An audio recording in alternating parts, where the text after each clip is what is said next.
I don't care where you are in your recovery journey. The hill I will die on is the 12 steps are a worthy endeavor. I don't care if you've been sober. Hell yes, they are. Yeah, if you've been sober 30 years or if are planning on getting sober, it's a worthy exercise. I'm Flindt Andersen, founder of Pain, Parents and Addicts in Need. I've been in recovery since 2001, and there isn't much I don't know about recovery. And my mission is to constantly tell the truth about addiction, to make the realities of addiction, recovery, and drug culture known, and to drive awareness and advocate change that ultimately saves lives.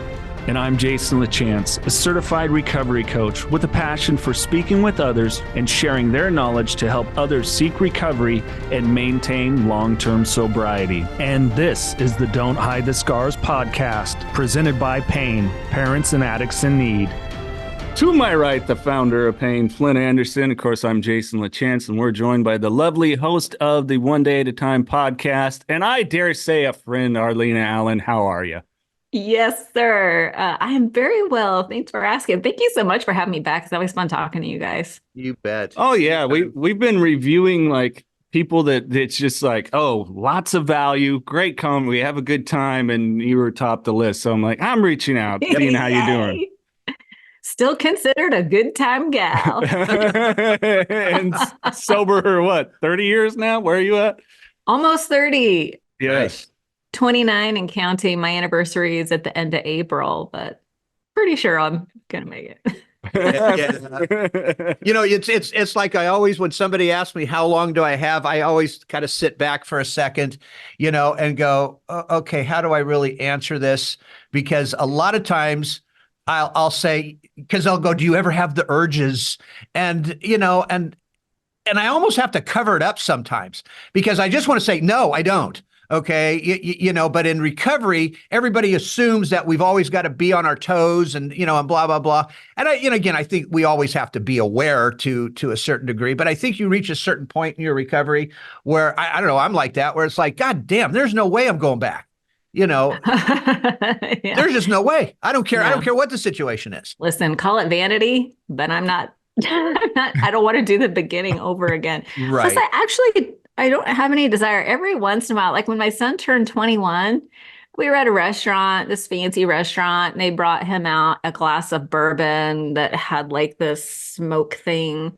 It was really, the way it was presented was super cool. It was like a little tray and it had a drink and the, you know, the big round ball, but they had smoked it. So there was like a container over it, like a hurricane jar over it filled with smoke. And they brought it out and they lifted the thing and all the smoke went everywhere and it smelled amazing. And I was like, oh, that's weird. I would really like to have a sip.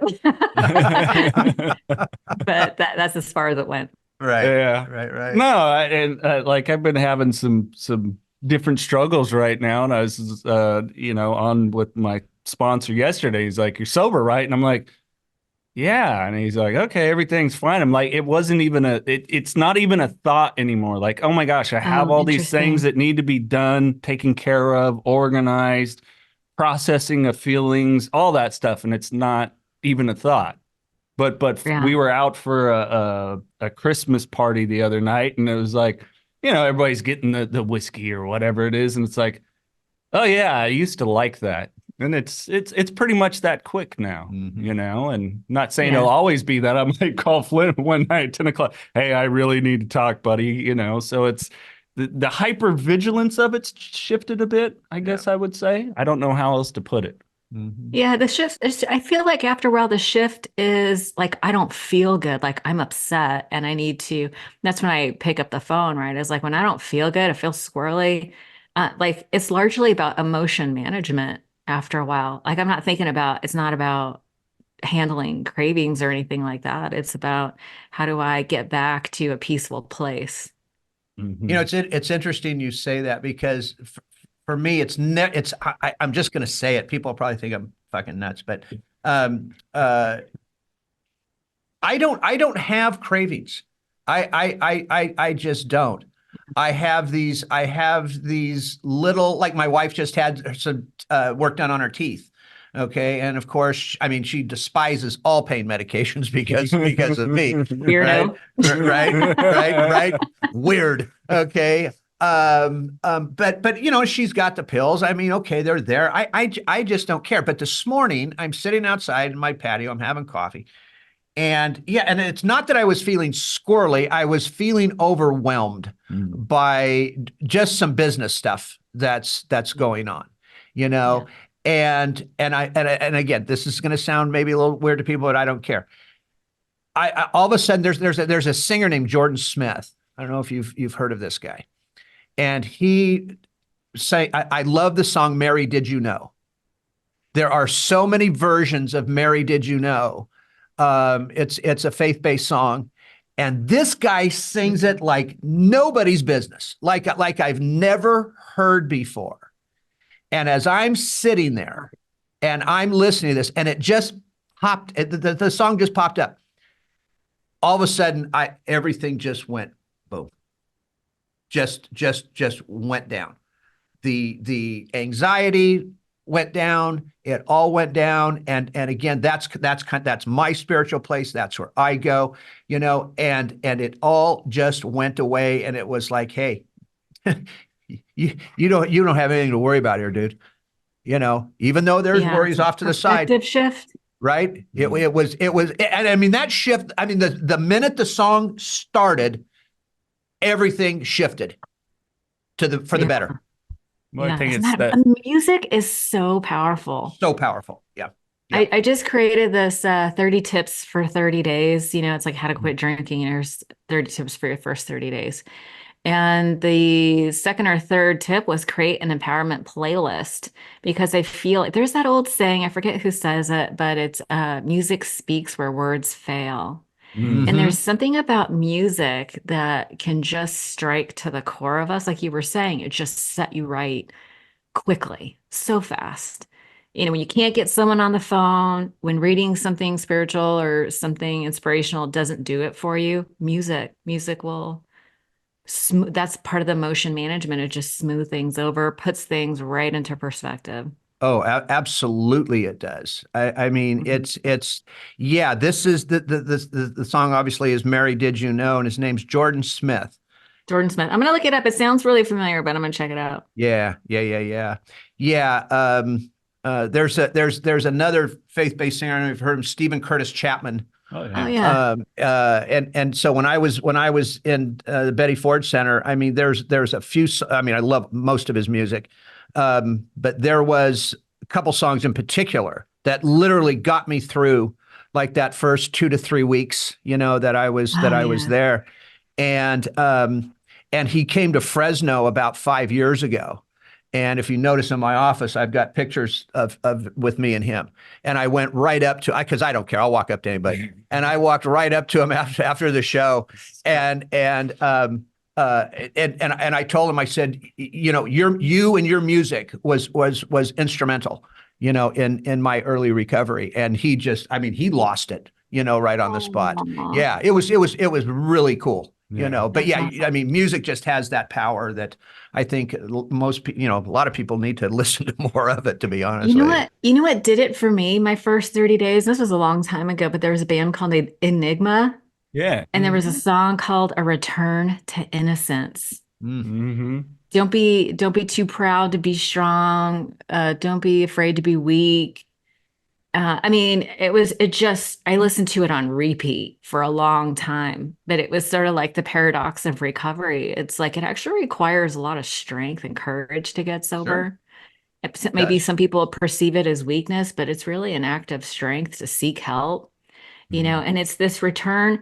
It's a return to who we really are. It's a shedding of things that no longer serve us. That is the return to innocence. And that's what, to me, recovery was about for me. It wasn't that I developed into my ideal future self. You know, you see a lot of that. And I kind of like that idea. It can be useful. But really, it was about returning to who I really was without all the survival skills that were no longer serving me.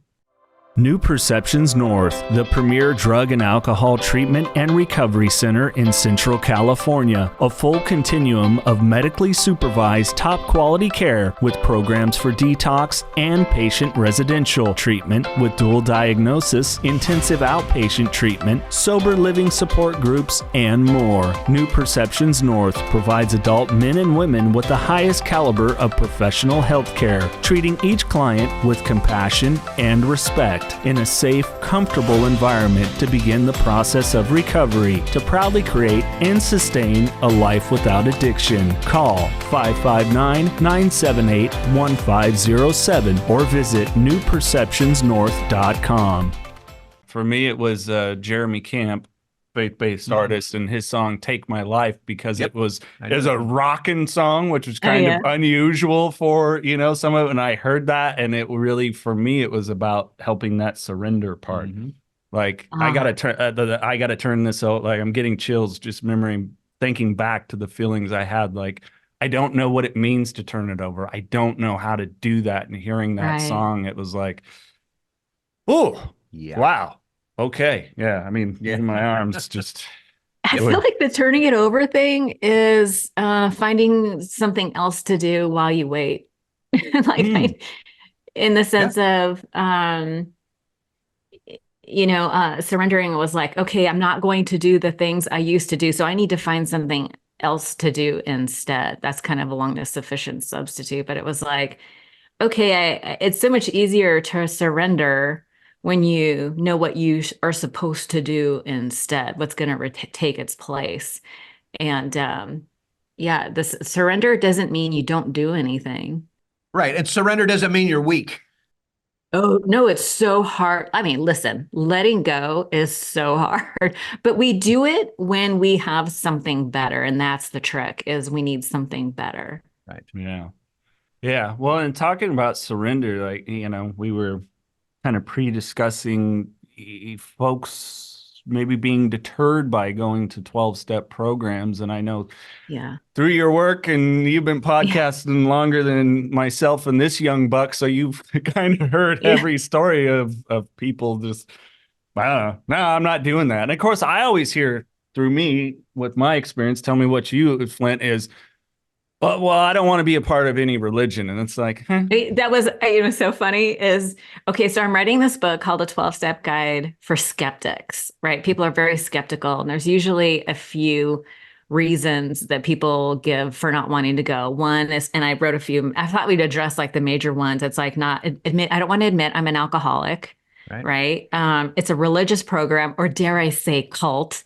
People love to throw that 4-letter word around. People also struggle with the idea of powerlessness and unmanageability, because a lot of people are claiming they haven't hit a rock bottom. There's this idea that you have to hit a rock bottom before you can change. And I would argue that I think the rock bottom is when you stop digging, but I'm sure you guys have some ideas about that.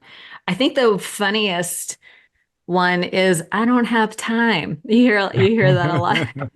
It's like, are you kidding me? You realize when you quit drinking, you will have more time than you know what to do with. Right. So yeah.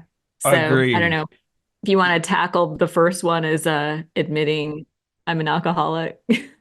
Yeah. I just never had a problem with that at all. I mean, it's like, I mean, okay, I'm a drug addict and alcoholic. I mean, okay, what's the big deal? I mean, gee, you don't think I am one? You're the ones that are screwed up. Okay. If you don't think that I'm a drunk and an alcoholic, I mean, I don't get that one. I really, really don't. Well, sure you do. I'm going to challenge you there, because I know you have met people who have their shit together. They haven't lost a job. They haven't lost a marriage. They're not sick. They're like, I don't think I need this. That's for those people who are really sick. So I just did an interview with a gal that talks about high functioning alcoholics. And again, it's like they have a problem admitting that there is a problem. Right. Yeah, they do. So, the idea is, that we want to meet people where they're at. And so that's when I think the question has not been answered, which is, can I moderate? Mm, Some people are really stuck on the idea of, can I moderate? And I think that's a very important question to answer. I was It like is. you when I got sober, when I finally showed up today, it took me 2 years of experimenting with moderation. I didn't know that that's what I was doing, but it took me 2 years of trying to moderate before I finally came to the conclusion of like, I can't do this. right. Same, same. Yeah. And so whether you call it alcoholic or you're on the spectrum of alcohol use disorder or you just want to be alcohol free, Yeah. that's the decision. That's the question you have to answer is, can I moderate? Yeah. Well, I think this. I know a lot of people in my age bracket and probably a little bit younger that uh in my opinion, yeah, they're alcoholics. Okay. There's no question. There's no question about it. Right. But you said something extremely important. When you have somebody that is a professional, Yeah. that is still married, that is highly respected in one's field, Mm-hmm. and it has not, from the, let's put it this way, from the outside looking in, it has Yeah. not affected his or her life. Yeah. When I'm talking to these people, I say just a couple of things, and one is, do you understand how progressive this disease is? That's the question I ask them. Because when you're talking to somebody that is older, that again is professional, it's not affecting their life, blah, blah, blah, you're not going to convince them. And I don't try to convince anybody that somebody's an alcoholic, Mm-hmm. right? No. But again, I get that point across that I hope you understand, or do you understand that this is a progressive disease? And if it's a close friend, I can say, I can see it progressing in you. I can see the amount of what you're drinking now as opposed to what you were drinking 6 months ago or a year ago. Some of your behavior is a little screwy, whatever the case may be. That's the point I try to get across to them. And you said something about the rock bottom thing, and I'm a firm believer that rock bottom is the grave. We always have 10 more feet to dig. Mm-hmm. Always. I mean, how many times, and Yeah. again, I'm not going to speak for you guys, I can speak for myself, but how many times when you looked at me from the outside in, somebody's going, my God, how much more bottom does this guy got to hit? And then I'd go right back at it again and keep digging that hole, hell, halfway to China, you know? Yeah. So to me, that rock bottom is when they close the casket and throw the last bit of dirt over me. Yeah. That's it. That's pretty extreme. Yeah. It is. Yeah. No, but there's an idea that it's comparison. It's I'm not that bad. Mhm. But really what we want to compare is, I just bagged on the ideal future self, but this is where that kind of comes in handy. It's like, who do I really want to be? Who am I? How do I want to spend my time? Yeah. Who do I want to be? And typically those, that person isn't somebody who has to do certain things like drink or do drugs or behave a certain way and hurt the ones I mean, there's reason. Typically, we're having this conversation because there is a problem. And so, what happens on the other side of that problem? What is the benefit? It's not necessarily, I don't like to think about what are we losing, but what are we going to gain? Right. Mhm. And it could even be, I mean, pain is a greater motivator than, like the stick is always more powerful than the carrot. Um, so it is important to sort of list the reasons why, right? Right. And have that list handy. But it's also who's going to benefit from me being sober, Yep. right? Is it my husband? Is it my kids? Is it the people I care about? Do I want to have a positive effect and positive impact on the world? Like, what could my life be? What is Mhm. my purpose? Yeah. So I think a balance of both of those things can override a commitment to a lifestyle that I don't even like. Right. You know what I mean? Mm-hmm. Yeah. Well, when you two were talking, I was thinking of a family that I know, three brothers, all drinkers. One of them a pretty prominent individual who's gone up through law enforcement to working in government and all these things. And so one of the brothers, he's no longer here due to it, but I could see the whole denial thing. And one of the two brothers, the one that wasn't in law enforcement, I remember an instance of seeing his kids sitting on a street outside of a bar where I live and asking like, "Where's your mom?" "Oh, we're with our dad today." "Where's he?" "Oh, he went inside to have a couple drinks with friends." This is during Christmas. The parade had just Um, ended. And so when you see it as like a cultural thing, oh, everybody I know, for me, everybody I was surrounded with just thought, oh, this guy can just put it away. Most people didn't realize I had a problem. My family, yes. My kids, in retrospect, now that they understand, yes. So it wasn't that it was evident to everybody. And these guys, because they're quote unquote so driven and successful, I don't think they're ever going to take a look at how selfish they are because all the bills are paid. They continue to climb up the ladder. They get big contracts, whatever it is. I just don't think they'll ever take a reflection and get out of any kind of subconscious living and really reflect oh well, that relationship ended. I'll just find another younger gal. You know what I'm saying? And they are prominent for this turnover that lasts about 2.5, 3 years at most of these relationships and over and over. And I just don't think they'll ever take a look at life that way to really reflect and go, yeah. huh, I don't like this. Because from the outside, it appears fun, right? Oh, they're always out having a good time. You're in your 50s dating women in their early 30s. Wow, look at you. And. So yeah, I think some people don't have that ability or desire to ever get out of a subconscious way of living. Yeah, and I'm with you guys. Like, I am not in the business of trying to convince somebody. Like, Right. there are plenty of people who actually want to quit. That's where I spend my time, is I spend my time on the people who want to quit and are struggling. Like, that's a worthy endeavor for me. Otherwise, it's a waste of time.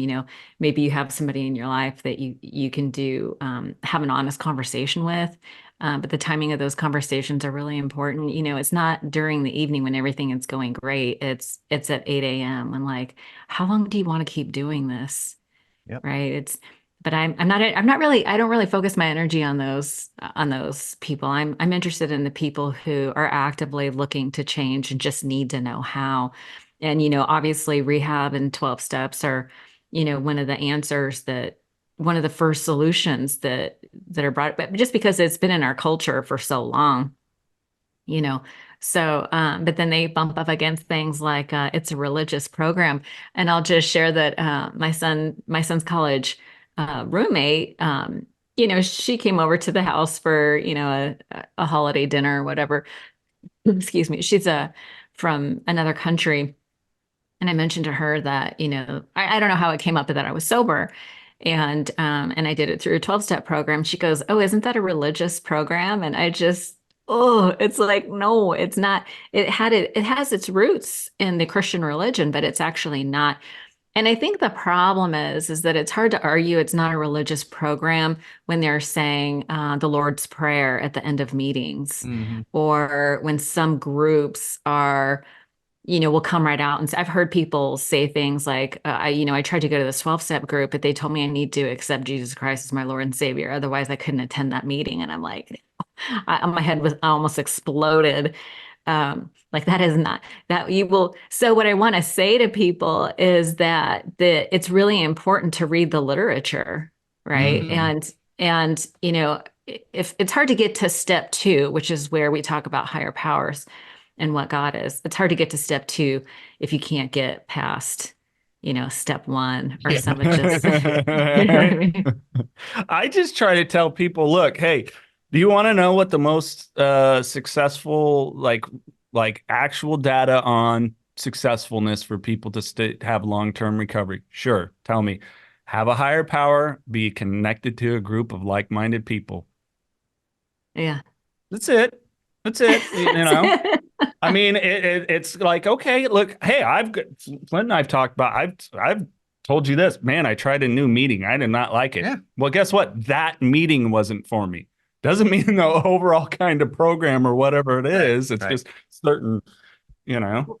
What I distinguish about the program, first of all, I don't care where you are in your recovery journey. The hill I will die on is the 12 steps are a worthy endaver. I don't care if Hell you've been yes, sober. they are. Yeah, if you've been sober 30 years, or if you are planning on getting sober, it's a worthy exercise. It's not the only thing I've ever done. I've done many things, but I jumped in with both feet in the beginning and did the whole thing, and I've done it over and over again because every time I go through it, I am a different person on the other end. So when I readdress the process of the steps, I get something different out of it because I'm different, right? And so the steps are amazing. The problem is in the fellowship. Oftentimes, it's the people that determine whether somebody stays or goes. But what I would encourage people to do is to go to aa.org and read what it says about things like medication. Like that's one of the things I've heard is like, oh, I can't do 12-step because I'm on psychoactive medication. And I was like, pamphlet 11 specifically says that they do not have an opinion. Alcoholics Anonymous does not have an opinion on whether you take drugs or not. Psychoactive medication, that's between you, your doctor, your sponsor, your higher power. They don't have an opinion. They give examples of people who took medication with disastrous results. That's their wording. They have examples and case studies of people who did and who didn't take their medication with poor outcomes. So it really just depends. It depends. And that's what a lot of recovery is. It kind of just depends. It kind of depends on you and your situation. But I separate the program from the people. And I will tell you that I have met the most amazing, like they talk about unique and priceless friendships. I mean, come on. I think the thing is, it's like, we have this negativity bias. It's like you can get 100 compliments from someone or from people, and then you get one person who says something shitty. And what do? We focus on that one thing. We have this negativity bias. And so you go to a meeting and you hear all these amazing things, and then one person pulls you aside and tells you some bullshit, and you're like, oh, fuck this program, right? But it's not the program. It was just that asshole. It's not assholes anonymous. I think one of the problems with is this. When you start talking about people, organizations like Salvation Army and Teen Challenge, and some of these programs that are definitely faith-based, that they're also programs where you cannot take medication in those places. You cannot take blood pressure medication. You cannot take psychotropic drugs. So no, you cannot. All right. Because they don't have the licensing for it. That's the problem. So when you go incredibly dangerous. You think? I mean, so what happens is these people will go into, let's say, Teen Challenge. Again, Teen Challenge just isn't for teens. It's for every age group, every single age group. And Teen Challenge is all over the world, by the way. Yeah. But when you go in there, and if you're an opiate addict, if you're an alcoholic, I don't care what you are, there are no detox drugs available. And if you are taking any type of psychotropic, if you're taking any type of antidepressant, you cannot take them there because, again, they don't have the licensing. So when somebody let's say, gets kicked out of there because they can't handle the detox, which I don't blame them, that individual normally will start blaming the AA system, the 12-step system, because that's the experience that they got. Oh, it sounds, I may be confusing the two, but you're talking about Teen Challenge, which is not a 12-step program. It is a 12-step program. They adhere to the 12 steps. It's a faith-based, 12-step based but it's not program. It's not Alcoholics Anonymous. Right. It is not Alcoholics Anonymous, but people Okay. associate that with Alcoholics Anonymous. Wow, that's crazy. You bet. I did not know that. You bet. You bet. One of my biggest bitches over all these years. I mean, look, Wow. have Teen Challenge and Salvation Army and some of these other places done some wonderful things for people? Absolutely, they have. No question about it. But as a rule, you can't take that stuff. I didn't know And to that. me, it's criminal So you're almost. saying that so I could see what you're saying that people are they instead of going to straight to like AA, they go to Teen Challenge and then they're introduced to the 12 steps through Teen Challenge, but with like this filter of you can't take your medication.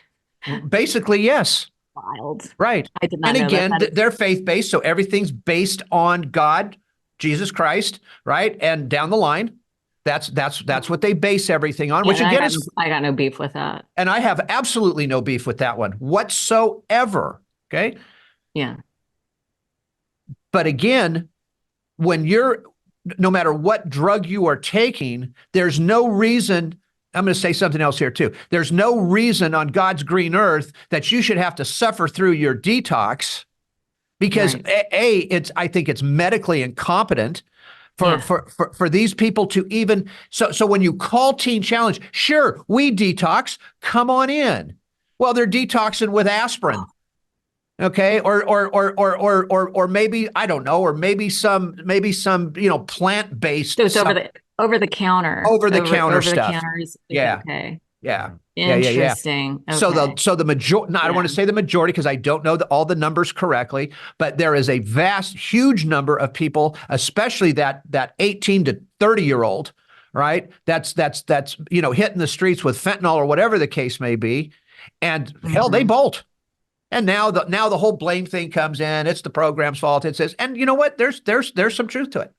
If you or a loved one is struggling with addiction, please call PAIN, Parents and Addicts in Need, at 559-579-1551 or visit us online at painnonprofit.org. Follow us on social media on Facebook, Twitter, Instagram, and TikTok at Pain Nonprofit. And please subscribe to the Don't Hide the Scars podcast and share with others wherever you get podcasts and on YouTube. And if you would like to donate to PAIN, Parents and Addicts in Need, please click the link in the description to make your tax-deductible donation today and help us save more lives gripped by addiction. That's where the people get involved, right? So I'll just, Yes. maintain my stance that the program and the people are two separate components. They're intended to work together, but they don't always work together. Correct. So that's why I really encourage people to read the literature and find out what the official stance of Alcoholics Anonymous is, for instance, what their position is on things like medication and religion and Right. those types of things. Right. Arlene, I'm going to say one more thing on that because again, I am a huge AA believer. Okay. Me too. But when I first started this organization, I started our parent support group and some recovery groups. This was 2010. There was a gentleman who was a pastor who was on my original board of directors. And he said, hey, come on out and use our church if you want to start these meetings for recovery and for parents. I said, great. So, when you're starting these things, nobody shows up. I mean, it could be 6 months before somebody walks through the door. Right. So I'm there every Wednesday night. And I had this other lady that would come with me on occasion. And so I'm sitting there one night and all of a sudden I'm reading and nobody's there. And all of a sudden I look up, there's a guy standing at the door. And I look up, I go, how you doing? And he goes, who are you? And I go, okay, now automatically with me, red flag goes right up, right? I said, I said, I'm Flindt Andersen. I go, who are you? And he said, I'm so-and-so, I'm Bob so-and-so.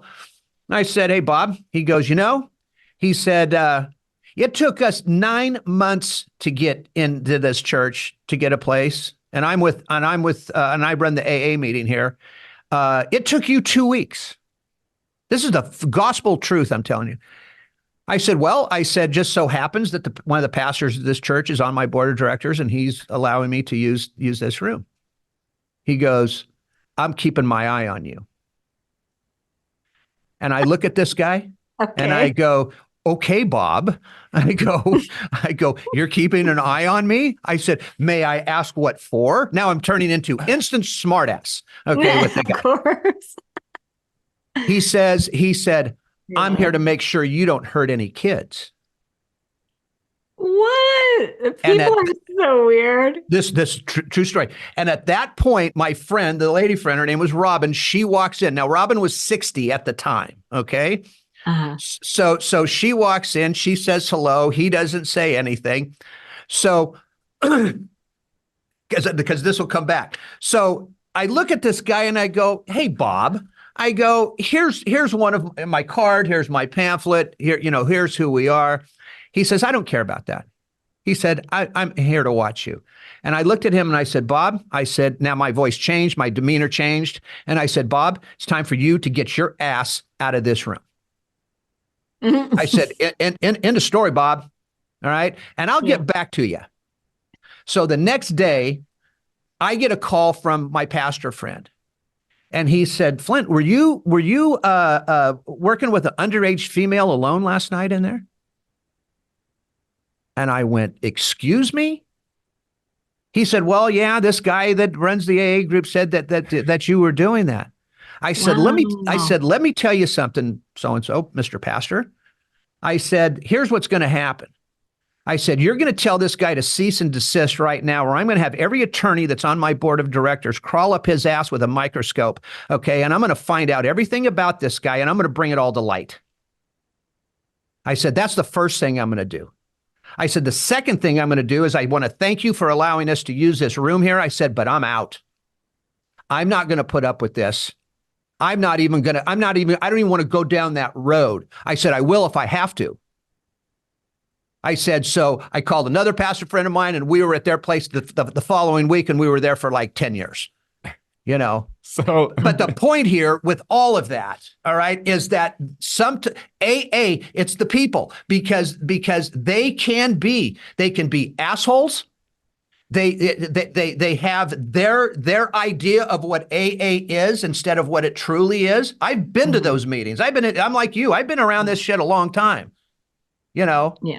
If they just stood for and believed in and did what they were supposed to do and follow the rules of AA, I'm just saying. I'm still wondering about this lady that was 60 that looked like she. That's what Robin said. She goes, "Wow." She goes, "I guess I look pretty good." But I think it's where some of our shortcomings, defects, whatever, where people think they're the message as opposed to being a messenger. You know what I mean by that? Good point. They become a little bit Yeah. arrogant and, like Right. the all-knowing. And it's like, Yeah. look, this ain't a competition. This is about fucking helping people. Yeah. Okay? Exactly. Like I misquote Listen. the big book sometimes. I don't mean to, but I get the gist, or it's like I'm a human. Yeah.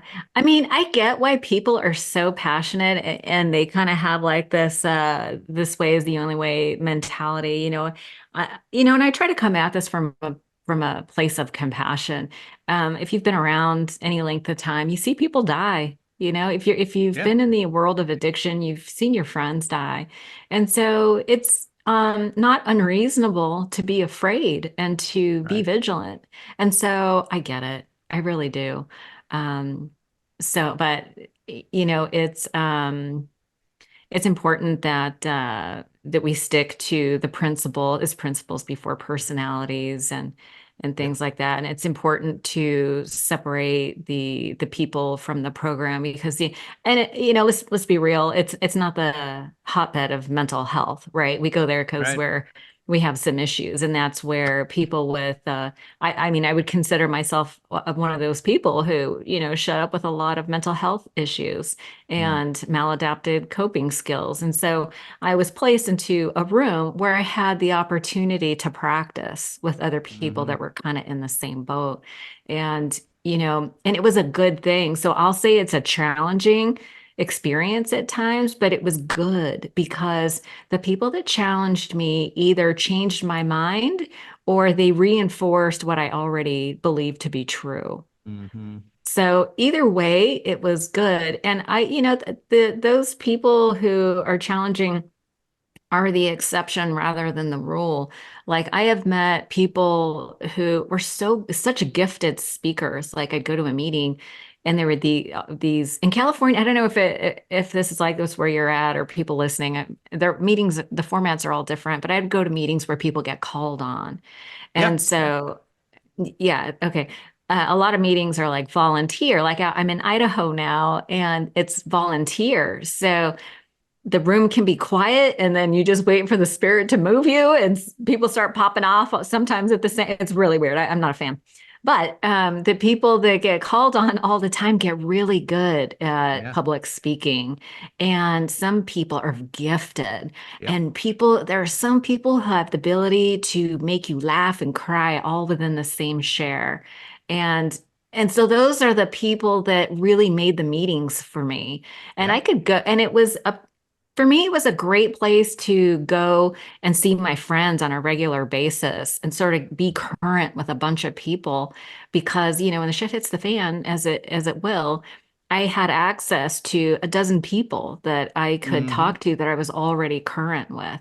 So I don't want to be so heavily focused on, some of the people are challenging, but it's just sort of like an awareness. I definitely address that in the book that, the people can be challenging sometimes, but that is not a reason to give up on the entire program. Correct. I remember one time you know this story. I was speaking at an AA meeting. This is years ago. This is before I started this. And I got up there and I said, hey, how many newcomers, blah, blah, blah. And I said, fantastic. I'm glad you're all here. I said, listen, I said in that first 30 days to 60 days, I said, if you want to work, because we were talking about higher power. I said, and if you want to worship that doorknob, all right, or the hanger that's on the coat rack over there, all right, if you want to worship that, and that's going to get you through your first 30 or 60 days, I said, I have no problem with that. I said, but if you're worshiping that doorknob after 60 days and into your recovery, I said, you're fucked. I said, because that is an inanimate object that's going to do nothing for you. I said, and needless to say, I was never come back to ask to speak at that AA meeting again. All right. That's weird. But it's something I believed in. It was like, no, I'm sorry. If you truly want recovery, you have to have something of substance here that you need to believe in. Again, it could be a different God. It could be a different whatever. That's fine. That's your choice. I'm not your judge by any means. But a rock. Yeah, that's problematic. And I had a fair amount of religious trauma when I showed up, so I couldn't go back to the religious God of my childhood. I needed I had a sponsor. First we had to get past step one, which was that I was powerless over alcohol. And I think that's I just want to call that idea of powerlessness out because that is one of the biggest barriers. It's like people read step one, they go, well, I think I still have a little bit of power. Like my life is not unmanageable. But what I call out is that it's powerless over alcohol. People like to skip over the alcohol part and just say that I'm not powerless. And I would argue that everybody is powerless over alcohol in the sense that alcohol, when consumed, it's both liquid soluble and fat soluble, meaning it permeates every cell of your body and it kicks off a chemical reaction, a process, if you will, that begins to relax the prefrontal cortex. Like it has a physiological effect on your body when you consume it. That's why people do it. That's right. It is a makes you feel good. Very predictable cause and effect. Very sciencey, right? It's very clear. Right. And so that's what I would argue, that it's not powerless over everything. It's powerless over alcohol, that when you ingest it, and for people like us, the issue is about what happens after we start drinking. Yep. Right? Like I could maybe hide my drinking, but I couldn't hide the person that it turned me into. Right. Or I couldn't, once I started drinking, I had no control over when I would stop. Like I was a binge drinker. I didn't drink every day, but when I drank, oh my goodness. Like I remember the immediate feeling after the first drink was more. I just wanted Right. more, Right. Mhm. just more. And so that's what happens to me when that I am powerless over alcohol. Once I start drinking, I cannot predict what's going to happen after that. Right. And it's not like I can. The interesting thing about alcohol is once you begin to consume it, you don't have control of your faculties anymore. Right. Right. You don't. All your faculties are diminished. Right. Your speech changes, your vision changes, your Everything. eye-hand coordination changes. We become what's called inebriated. We are incapacitated. And so that I kind of like to focus on that aspect of it, just the real basic science, because it's impersonal. If we Mhm. focus on scientific facts, that's impersonal. It doesn't have anything to do with, like, my ego doesn't get inflamed when they say you have a problem with alcohol or you're powerless. It's like, well, that's bullshit. Everybody is, you know. So Right. so that's kind of the first thing I like to tackle when it comes to, that's in step one. But then step two about, coming back to sort of like the idea of is it a religious program? I'm not, I just can make no bones about it that if you are of the Christian faith, this will be easier for you. Yeah. 100%. Yeah. This will be easier for you if you're already sort of in alignment with that. But if you're not, I know people who are atheists who get sober. I just interviewed a guy, his episode's coming out tomorrow, who's 37 years sober. And I asked him about his heart, and he's like, yeah, I just, I kind of skipped that part. He like just didn't, like he relied on, for me, God for him, like my interpretation of his experience is God is a group of drunks. It's just, he Yeah. relies on the fellowship. He found people that he could rely on, that together we are more powerful than we are alone, right? Mhm. Like when I'm emotionally all aflame, I am no longer objective about emotion will color my experience. I am no longer objective because I'm emotional. Well, I could call Jason and be like, Jason, this is what happened. And because he is not emotional about my situation, he has clarity and perspective, and he can offer me solutions that I can't see. And the example I always give, it's like, if you have a friend that calls you about I would have a girlfriend that would call me to complain about her boyfriend. And I'm like, I know exactly what she needs to do because I'm not emotional about her experience, right? And she could do the same for me. The thing is that we're not all crazy at the same time. We're not all Right. like triggered at the same time. And so that is that when we are together, like we are more powerful than I am alone. And that's kind of how I get past those moments when I'm super triggered. So for me, that's how it started out for me, is that God showed up with skin on it. Right. And that's just how I started and was able to sort of start with this idea of like scientific laws. Like for me, in the beginning, God was law. It was like cause and effect.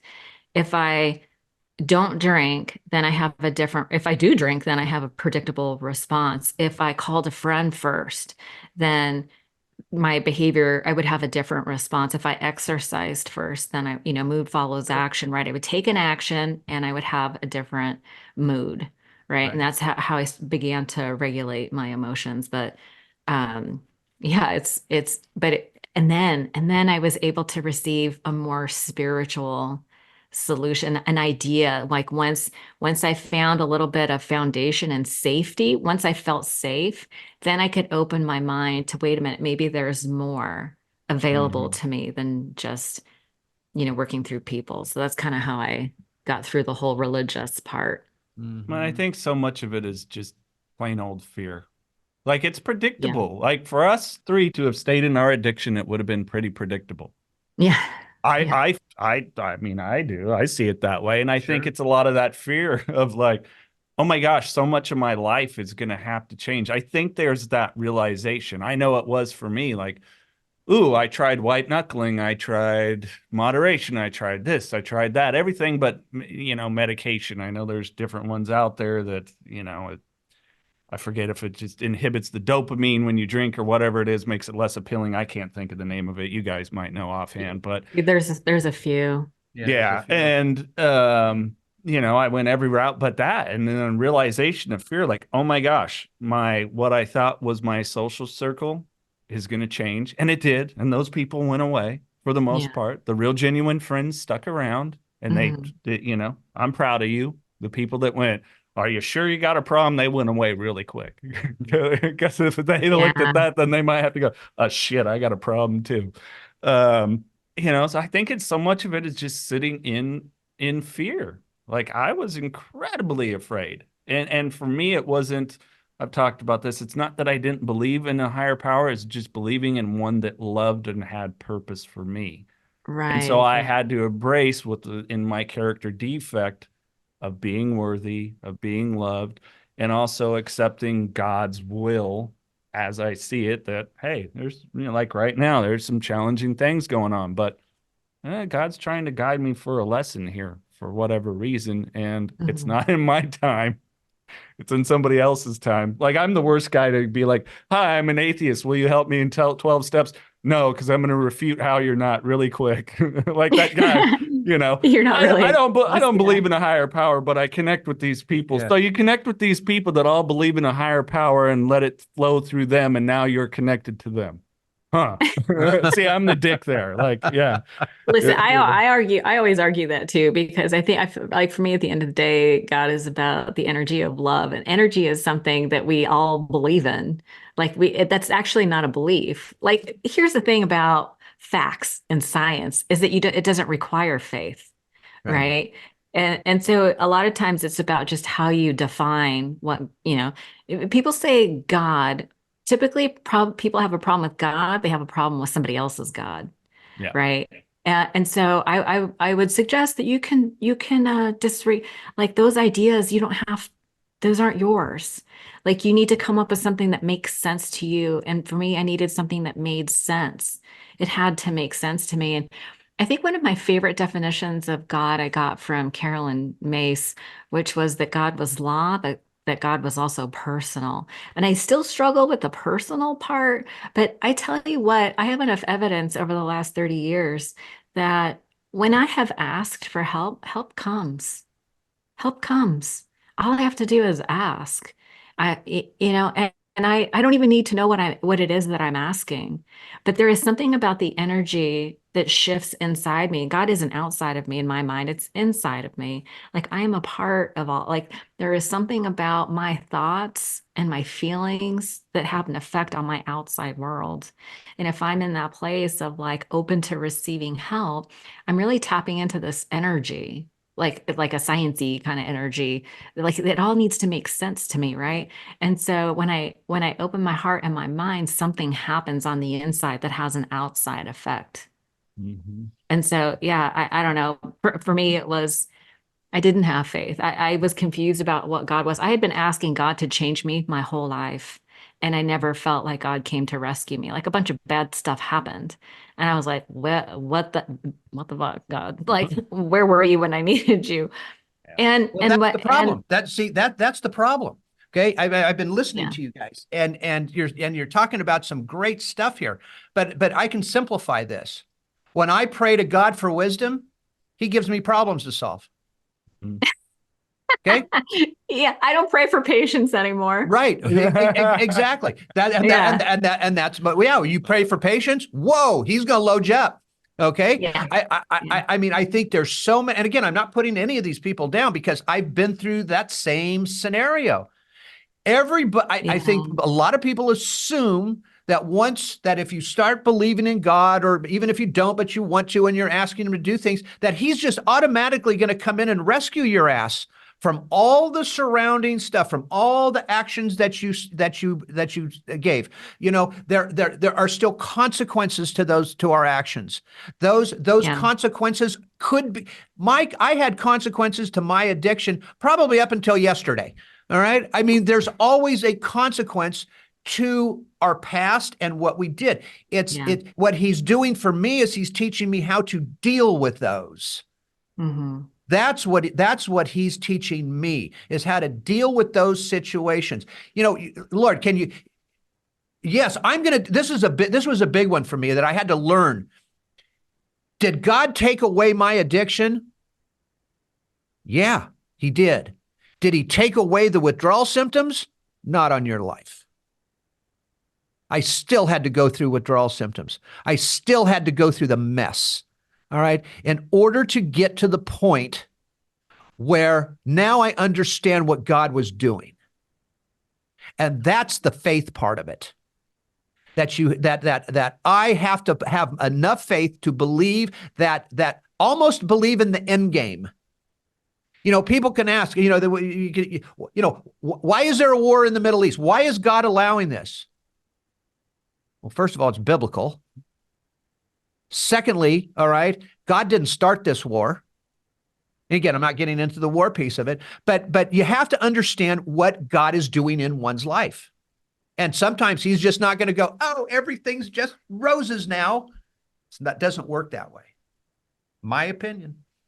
Yeah. No, see, this is a great example of how different mindsets can still lead to the same result. Like you and I are both sober, and I don't believe the way you do. I don't call God a he. It's to me, it's like God doesn't have a gender. So I always bristle. That was one of the first things when I showed up to the rooms, when everything he this, he that. I was like, I had to like choke it down. Like that never made any sense to me.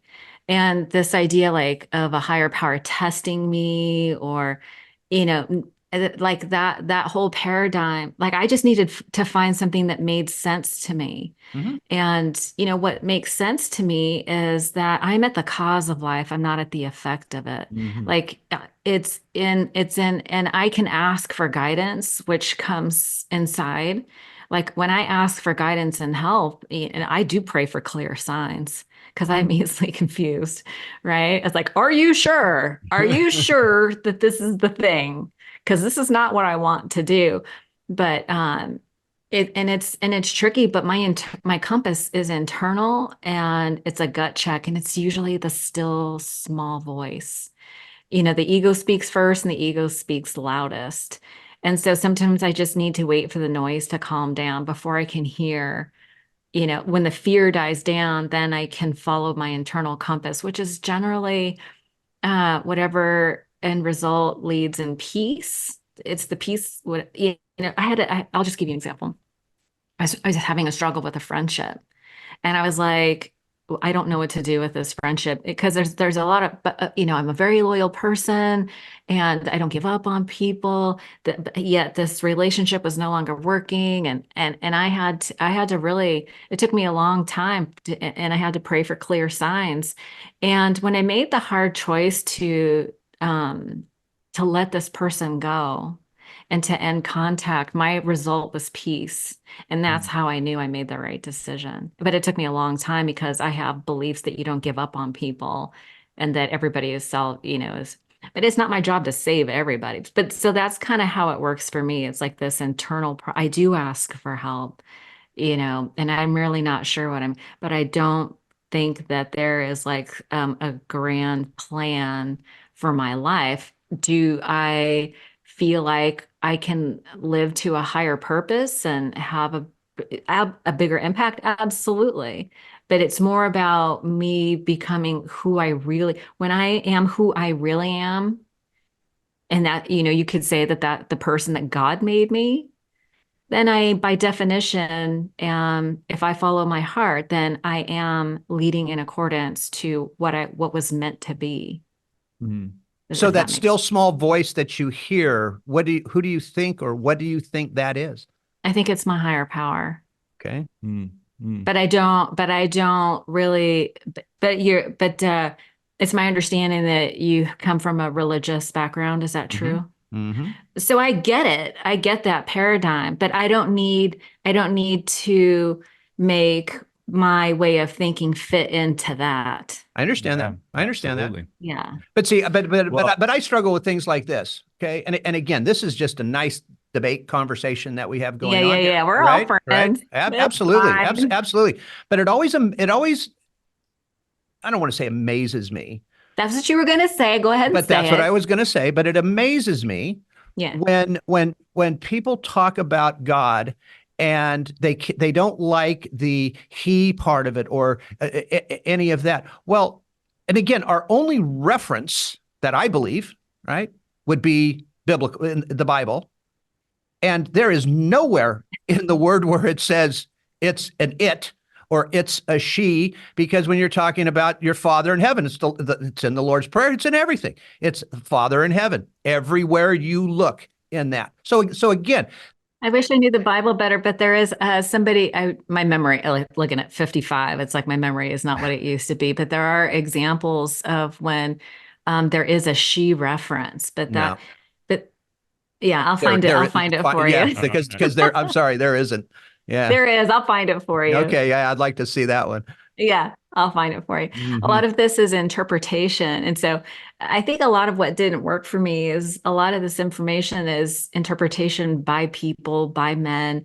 So it wasn't really designed for women, the whole page. And that's actually one of the reasons like people don't do 12 step is there's such a heavy Christian influence that it permeates the literature. So there's a lot of, that's why there's organizations like She Recovers that exist, Sure. that focus on helping women recover because they don't, especially people who are not religious, that don't really align with that whole mentality. Yeah. Well, and I think again, and back to that meeting them where they're at, anything that'll offer and open the gateway for people just to grow and live a prosperous life. But I want to jump back and ask you, because I was sitting here thinking about this, like, what is the saying? I forget something. God prepared me. So I don't look at trauma and life the same as I used to. I look at it as preparation, and with that, and in gratitude and appreciation for it, I'm like, wow, I'm sitting here talking with two amazing people that have done amazing things with their life. That wouldn't have happened if every effing thing that occurred in my life didn't occur. And I'm here right now. And I think it's one of those things where people talk about being present. I was immediately present in my thoughts, feelings, actions, emotions, being all of it right then and there. So I think that's a thing that I've kind of been able to help people with a little bit to look inward and really search it. Like, you may not like yourself now, but there's going to come a time you do. And when you do, guess what? You're going to be like really cool with just how life has been. And you're going to just, that's what the gratitude appreciation is all about, and the being present. You're like, wow, this is pretty cool. Like, if this was my last day, one of my best friends, an amazing friend that I've made through recovery that, someday I still want to get tied of. Not a bad way to spend your last day. No, I think it's pretty cool. I am so grateful that I have an understanding that all of the trauma that I went through can be used for a greater purpose. Do I believe that a loving being set it up that way? I don't know. That doesn't really align with my idea of what, because there's this whole idea that people have free will and people are just going to do shitty things. Right. Yeah, it is. And that's not a God thing. That's a people thing. Agreed. Right. And it's not a God thing. Well, okay? and I didn't mean, I'll be the first one to say it. That is not we have free choice. We have free will to do whatever we want to do. Okay. God doesn't sit there. I mean, look, he knows I've had thousands of surgeries on a birth defect. All right, that I had that definitely shaped everything about my life. Okay, everything. You want trauma? I got plenty of it. All right. Was that God going, this is what I'm going to do to you? No. Sorry, that's not what he did. Okay, what he's doing now is saying, use that. Yeah, use that to help others. That's what I meant. I didn't mean to come across like, oh, God, hey, you know my story. I know your story. Like yeah. I'm gonna. No, I agree with you. It was people that were godless at the time, or faithless, higher powerless, whatever you want to say, that really it was that. But I think with my exploration of what that means to me, a higher power, then I was able to do something with it. Yeah, absolutely. That's what. Look, and I think, and look, my role again. I'm going to speak for you and Arlina. I know you just said it. My role is simply this: is if somebody. I don't preach here, okay? I don't care what anybody believes. I'm not the judge here, right? Call it our gift, call it whatever it is, that we're now doing for people, I want to see them. I want to help them. I want them to get clean and sober. That's it, period. Right now, I don't care if you hang a dead cat over your bed and practice voodoo. Okay, if it's you might a little I bit. might have a problem with that. but you know what I'm talking about. Okay, you know what I'm talking about. All right, Yeah. Everything can't be just debated to death. I want to see that person get clean and sober. Sure. And I will, Yeah. and I will help them any way I can. Yeah. If they discover a faith down the road, fantastic. More than likely, I'm not going to be that guy that leads you to it.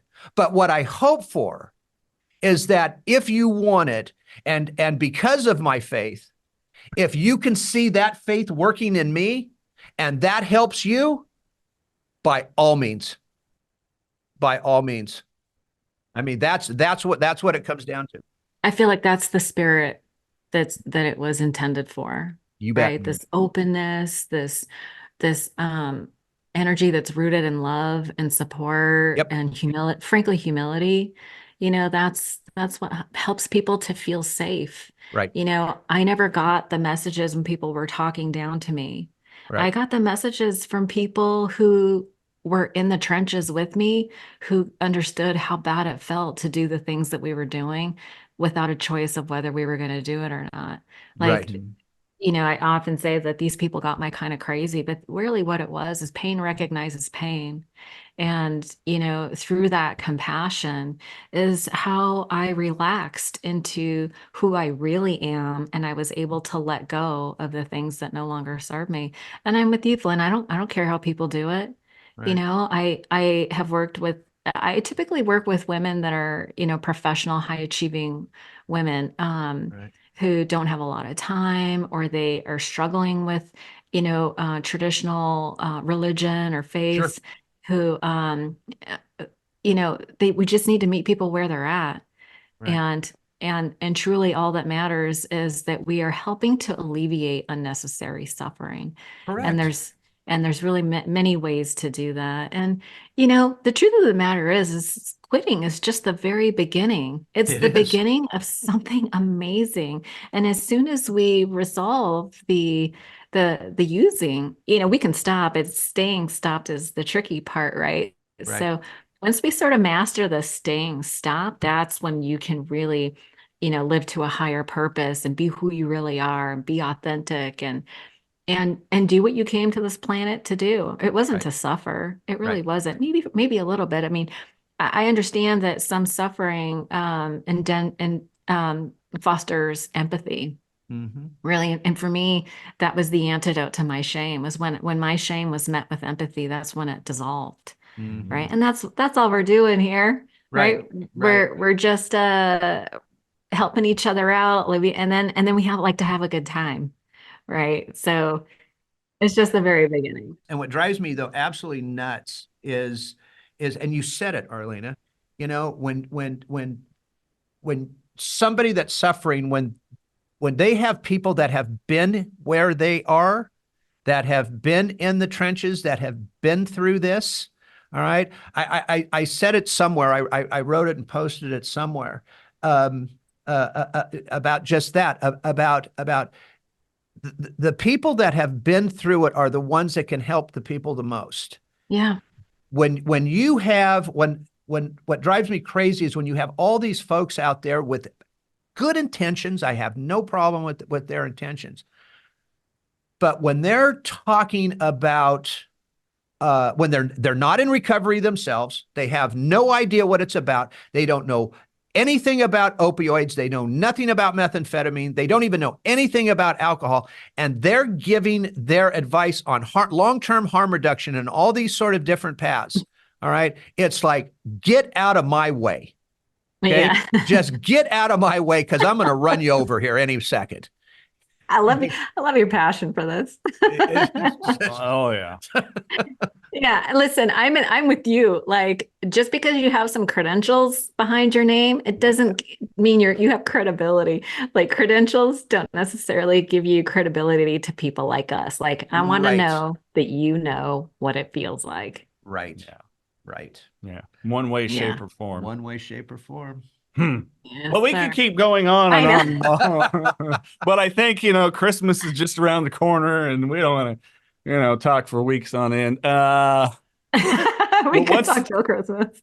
Yeah. Oh, easily. Oh, easily. Well, hey, you could just can Or you we order just some DoorDash? order DoorDash. Right. I'm gonna bleep that out because they don't sponsor on here. When are we projecting that the book? When are you thinking you're gonna want to be done and get this out? I'm really shooting for the first quarter of next year. I was Nice. hoping to have it done by the end of this year for dry January. Um, and the book, it's a little misleading. I will say that I am such a 12-step advocate, but I recognize that it's not for everybody. And so, I'm currently on the epilogue, which is, what has my life been like since then. But yeah, there's many paths. And so, my thing is, I coach women who don't want to do, 12-step or rehab. Right. A lot of times I end up encouraging them to go, but there seems to be some work that needs to get done first sometimes. Sure. Mhm. Especially women that are like busy. For some reason, I have a lot of doctors and lawyers. I don't know what it Yeah. is. Like they're short on time. They want to get to the results quickly. So if people don't want to spend a lot of time looking for sponsors or the right meetings and things like that, there are other ways. So Arlina, let me ask you this: when you're speaking with these folks and they come to you, are mostly, is it alcoholism? Yeah, it's all about quitting drinking. Yeah. Okay.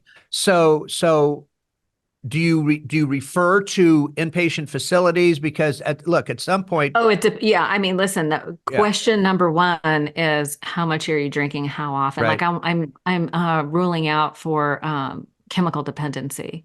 right, Mm. Yeah. So I should have been clear about that. If you're chemically dependent, I am not able. I am not your person. I'll be your person when you're done. right, Right. right. Yeah, because no, I was just wondering because there's some places I could um, give to you that you could refer when somebody needs a medical detox for I will take that. alcoholism. Yeah. Because that's dangerous Yeah. stuff.